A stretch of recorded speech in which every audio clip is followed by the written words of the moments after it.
doing a good job. You thought we just left, didn't you? No, we're still here. You see what happens? Palo's at home right now, like, why? Why?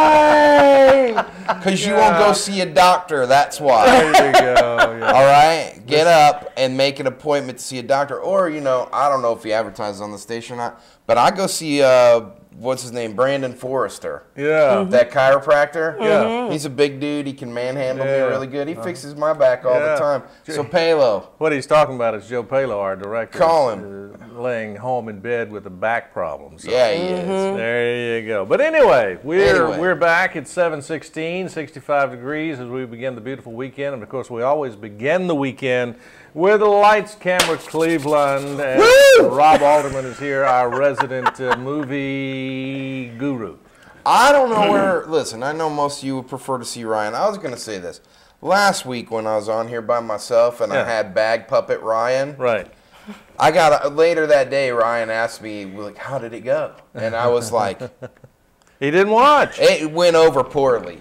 It went over poorly because I am always honest. You are. It's unfortunate. The other lady who was on the show that morning, Cheryl, I never met her before. He's very scared. I want to say, she's over here, and she didn't like any of my jokes.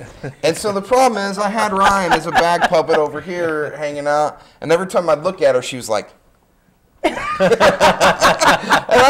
Dan and I were getting less and less funny by the second. When I walked out, I expected Palo to be like, never come back. Yeah, it was one of those painful moments. It was so bad. And then later this week, Ryan goes, they didn't even put that on YouTube. Good call. Oh, no. Well, before we get into the movies, I have to say something about Rob. What? Well, Rob has lost 46 pounds in the last 3 weeks. Yes.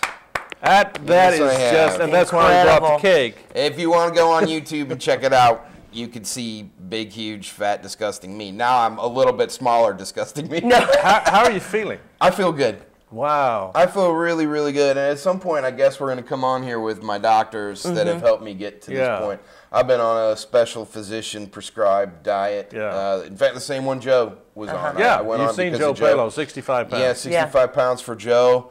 46 pounds for me. I got a few more days on the special part of the diet. Then I'll go into a month of just really watching my calories. I'll be able to start exercising again, which I'm looking forward to. In fact, I got a membership to the Y yesterday. Wow. Good. So, no, you know what? I feel good. I felt like it was something very important for me to do. You always do diets. Let me tell you something. For those of you who've never been the size that I am, I've always been a large person. I'm a big guy. In fact, so big that as I lost weight, people didn't even really notice. My mom, in fact, I had to bring it up to my mom when I had lost 25 pounds. I said, Mom, have you not noticed that I've lost 25 pounds in a week and a half? Like, you're my mom. I see you every day, But that's how big, that's how big. Yeah. That even when you're losing that I much see it weight. in your face. But at this point, I'm actually in new clothes. I've had to downgrade my clothes size and things like that. I feel really good. And what I was saying is that you lose weight for all sorts of reasons. Yeah. You lose weight for your kids. You may lose weight, for this, because you want to feel more comfortable driving a car or something. Well, this is the first time that I've ever actually lost weight for me. Yeah. That I've just said, I am doing this because I want to feel better. I want to have the life that I want to have. And I don't need to lie to you, Dan. I have a pretty successful life, as you know. Yeah, you do. And my life is pretty good. You're pretty active. Yeah, I have a great life. I have a great job over at Life Care Centers of America. I have a fun podcast, and, wonderful family. And I wanted to take control of that. Now, I understand your wife is on this with you. Yeah, she's lost supporting. She's lost like 20 pounds. Yeah. She doesn't watch the show, so I'll tell you, she cheats on the diet a little bit. And she still lost 20-some pounds. She does. Let me tell you, last night I was speaking to a group of kids at the Y on healthy families, and I was giving this lecture, and she was eating pizza. And I was like, no, I'll wait and eat grilled shrimp later. Well, I did want that pizza, Cece's, just so you know. Well, but it's harder for women to lose weight, too. Men tend to lose it a lot faster. I'll tell you, even though she's cheated on it, women, I've learned through this diet a lot about the way women eat, and apparently they're carboholics. They eat breads and all those things, breads and cookies and that sort of thing, whereas men eat too much, like steak. things like that, which, you know, that's fine. But she's actually done great. I'm super proud of her. Oh, yeah. Super proud of her. Well, you know, I'm proud of the Slinky, too, because you guys, you know, he's not here today for me to show you, but Slink has lost a ton of weight. Also, not on this diet, but he just changed some things up. In fact, he said he lost 15 pounds just by cutting out Pepsi and Coke. Oh, yes. My husband, several years ago, would drink tons of sweet tea. And he lost about 30 pounds changing from sweet tea to unsweet tea. Yeah, right. I believe just that. little things like that. And I've loved this diet. I honestly have. It's had its difficult moments, but but now you're past kind of the wall, as they say. Yeah, I really am. You're working. I went swimming last night and didn't feel weak or anything. I felt That is great. great. That is great. But there's more important things because people can't decide what movie they're going to see. Well, that's if this is all we talk about, and we've got four. Four good, you said fairly good movies this week. Yeah, personally, I think that 3 of the 4 I'm going to see. And not surprisingly, the one that you want to see is the one that I'm giving a hate this week. But we're going to discuss it. There's no shock there. No, there's no shock there. So let's go ahead and start with this But one. I'm always right. This is the new Anna Faris and Chris Evans film, What's Your Number? What's your number? All right, What's Your Number is about this girl who sleeps around too much, okay, in her life. And all of her girlfriends are starting to, you know, what kind of movies does he want to see? I'm beginning to wonder. Anyway, well, I thought it was about a girl who wanted to get married. All of her girlfriends are starting to get married. And have serious relationships.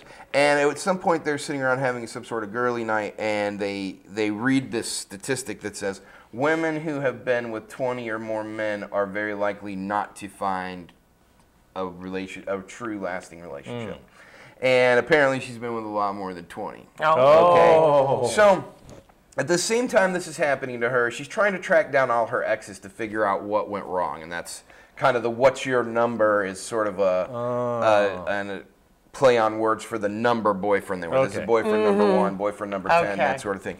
So she's trying to track down these people when the very handsome Chris Evans hides in her apartment from across the hall, and it turns out that his ex-girlfriend is like stalking him. Okay? And so she says she will help him hide from his ex-girlfriend if he will help her track down all of her old ex-boyfriends. I see. And hilarity ensues. Surely they fall in love. Yeah, you know what I'm saying. Typical. Now, I'll say this. I like Anna Faris and Chris Evans. Both of them, I think. Actually, I don't think she's much of an actress. I do think he's a good actor. He was fantastic in Captain America and several other things. He's good. He's actually the only good thing about Fantastic Four.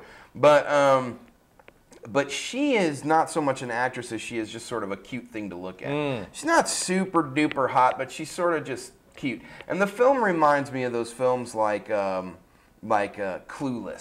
Oh yeah. And those sort of films. Yeah. So it's just not going to be a substantive film. Light comedy. You already know everything that's going to happen just by watching the trailers. I give it a hate. I don't think it's worth your money, especially this weekend. Maybe if you happen to be 20 and you're watching this show, if let's say you're up at 7 a.m. and you're 20 years old and you're going on a date this weekend, maybe that's all right. Or if you happen to be however old you are. 39. Okay, 39, and you're going to go see that. Yeah. Now, the second movie I want to talk about is the movie you want to see. And this is the brand new Daniel Craig film, Dream House. Dream House is about a guy who relocates his family to this old farmhouse and then finds out later that the wife and the children that used to live pardon me, in that home were murdered. And so somehow in the process of trying to figure out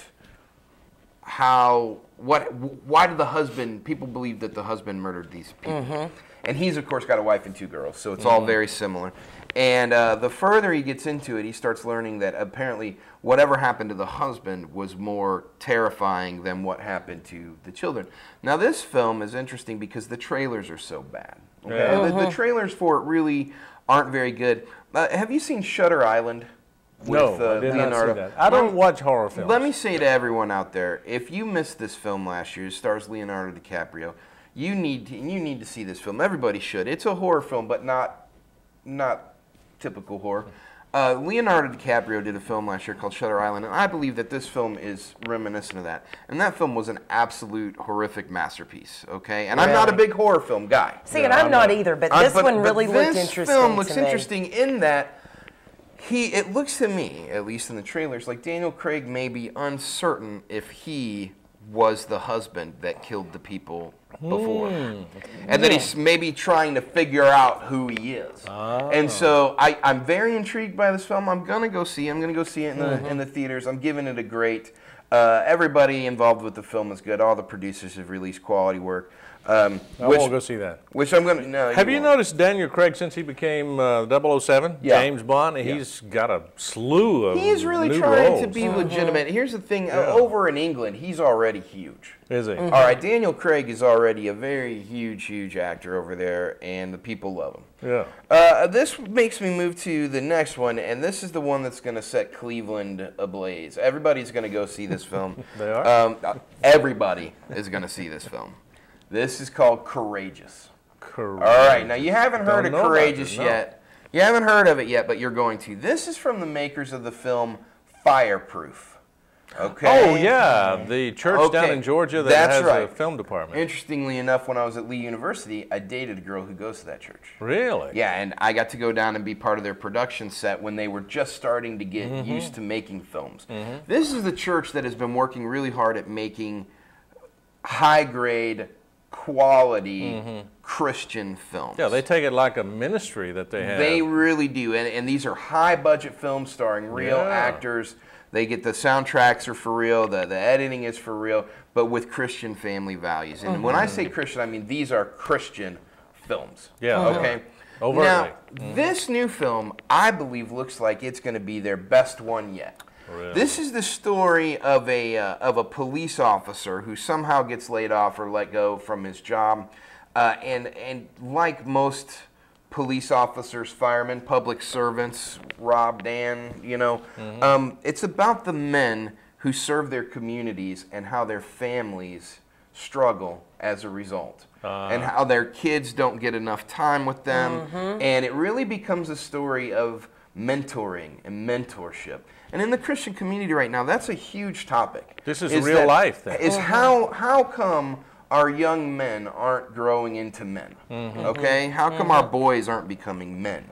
And mentorship is really, you have to be very specific about mentorship. Yeah. And that's what this family film is about. This film is about how this guy, basically, while he's laid off, his son somehow ends up in the hospital and causes him to reevaluate some things in his life.